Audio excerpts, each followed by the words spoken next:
Unveiling the boundless potential. Hippo Valley's production has been stable, but is there more? Join me as I have a conversation today with the Group CEO of Hippo Valley Estate, Aiden Mhere.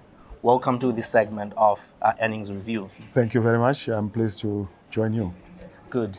So maybe we can start by your production for the past 5 years has been stable, but relatively going down. So is Project Kilimanjaro something that is going to turn the fortunes for Hippo Valley Estates? Yeah, like I've already indicated to you in earlier discussions, there are two approaches to ensuring sustained growth in terms of volume. It is improving the farming techniques on the land that is already available. That is to say, make your yields higher. It's always the yield that is important. And then secondly, to expand the area that is being farmed. So we are looking at both of those, improving the yields on our own cane fields as well as the cane fields of the farmers, and then expanding into new land. Project Kilimanjaro, as we call it, is on some 4,000 hectares of land. That is approximately 13% higher than the current level of farming activities in the Lowveld. So you can see how significant the Kilimanjaro is. So certainly, the development of Kilimanjaro will result in an additional 60,000 to 70,000 tons of sugar, which is approximately 20 to 30 million US dollars into the revenue line. Interesting. So how such a big project impact your milling capacity, and given that it's such a huge project? Yes, not only do you get incremental revenue from exports from such a project, but it also helps you reduce your operating costs. Remember that the higher your capacity utilization, the lower your unit operating costs. So it is fundamental that we execute both Project Kilimanjaro and other projects. By the way, it's not just Project Kilimanjaro. There are other cane development projects that are going on. On our sister company, Triangle. Remember, we have got the Hippo Valley side and then Triangle. The mills, those are the two big sugar mills that we have. And their capacity is relatively the same. So there's another project on the Triangle side, which we call Project Pezulu. Okay. We are developing about 1,000 hectares there for the benefit of the Triangle sugar mill. Okay. But Project Kilimanjaro, the 4,000 hectares at Kilimanjaro will benefit both mills. We will share that sugar cane to both Hippo Valley and Triangle sugar mill. But over and above that, we also have got other farmers who are independently developing new land to supply sugarcane to our two factories. All in all, we are looking at the potential is between 9 to 12,000 new hectares that would be developed within the next 5 years. Okay. So what is your projected volumes growth in the coming sessions?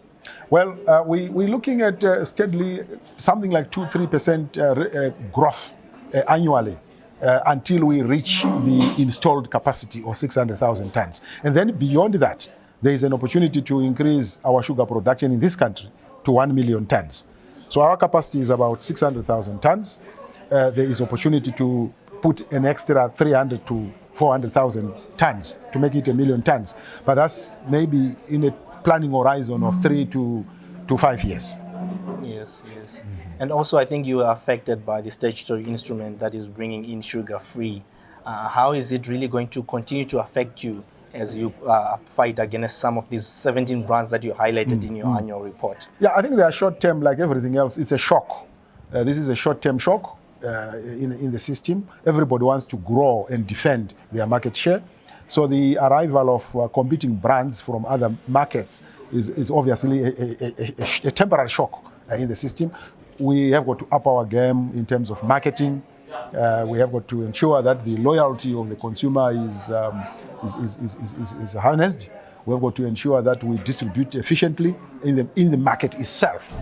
But in also lobby government to have a variation of that instrument. For example, we have sugar that is coming that is not vitamin A fortified, as you remember, from a health point of view. Mm-hmm. It's actually a regulation that sugar consumed by consumers on the table must be vitamin A certified, fortified. So some of the brands that are coming in are not fortified. Some of the brands that are coming in don't comply or adhere to health standards. They are marketed in a manner that promotes disease and generally not complying. So I think it is important that government tightens that. Then in the longer term, as you know, there's the African Free Continental Trade Area issue, where products should move freely throughout Africa. We are not yet ready as Zimbabwe for a variety of reasons. Number one, we don't have access to capital the way other countries in Africa have. You go to South Africa, they can get development funding from the IMF or from any other bank in the world at very reasonable interest rates. We don't have access to such capital, okay, or resources. That's one. Other governments subsidize industries, their own industries. We currently don't have any level of subsidy in the sugar industry. So to the extent then that various producers in various countries have different opportunities and challenges, the playing field is not yet level.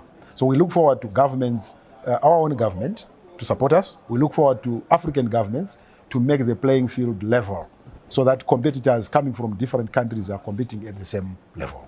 Yes, still on this instrument, we know that it's different from you maybe having competition from within, maybe another company opening another milling plant. Mm-hmm. But how is really this free flow of these commodities from other countries impacting you, given that they are operating in different environments? Yeah, well, it's naturally. What typically happens is if you go and find the classical definition of dumping, the World Trade Organization, WTO, does not allow dumping.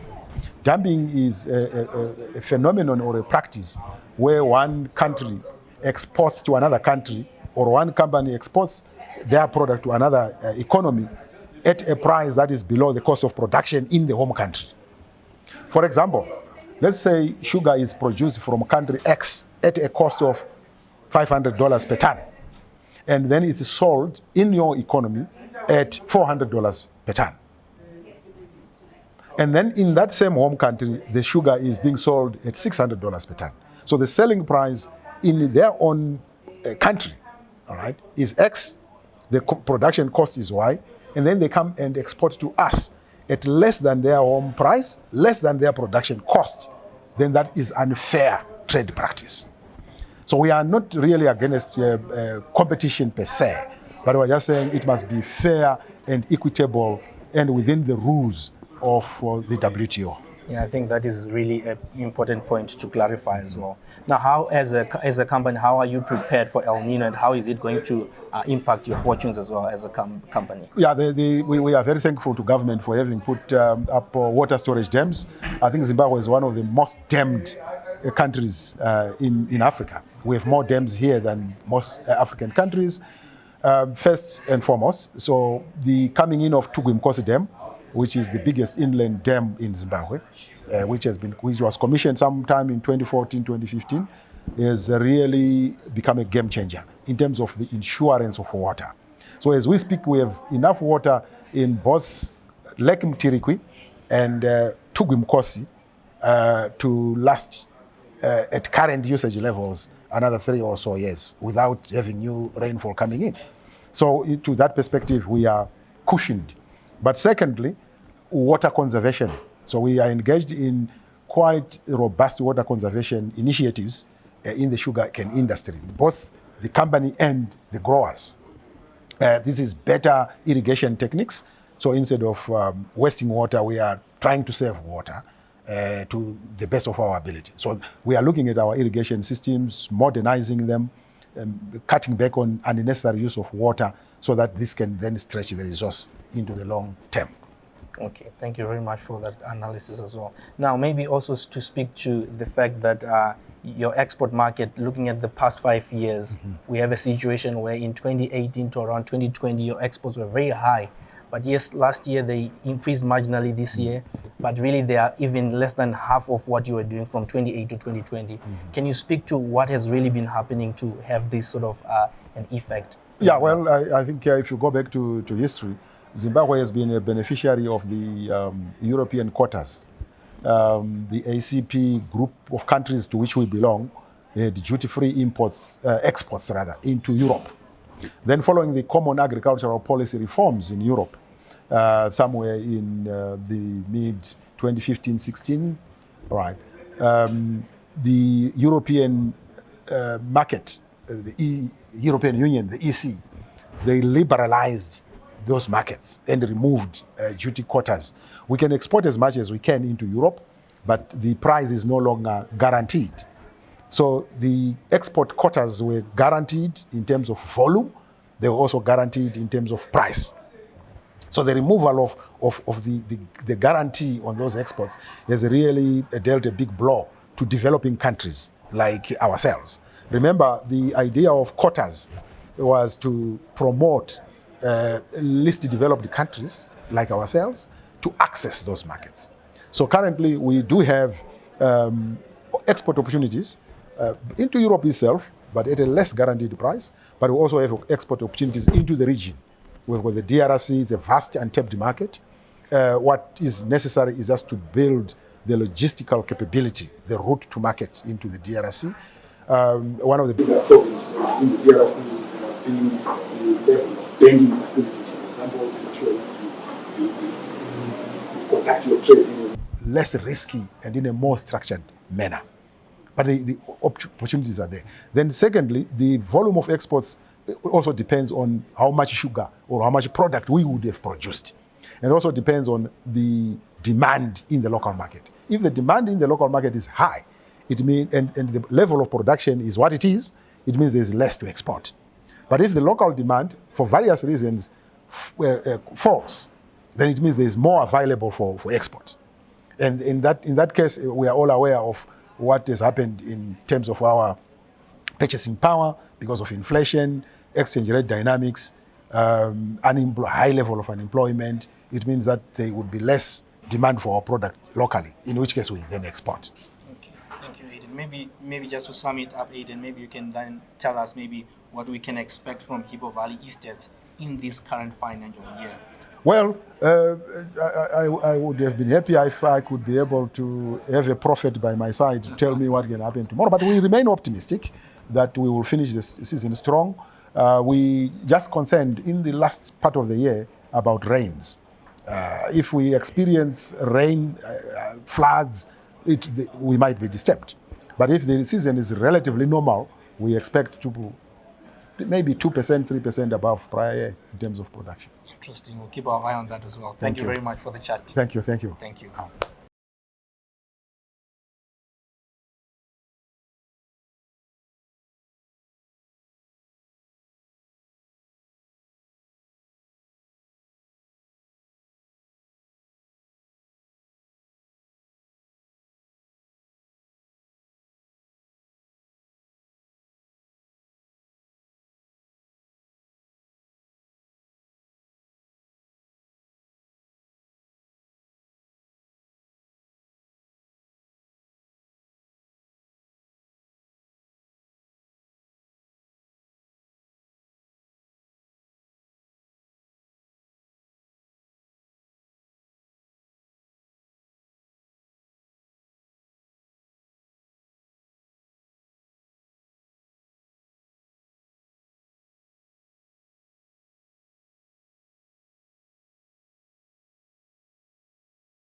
Equity Live presents the complete online interactive presentation solution.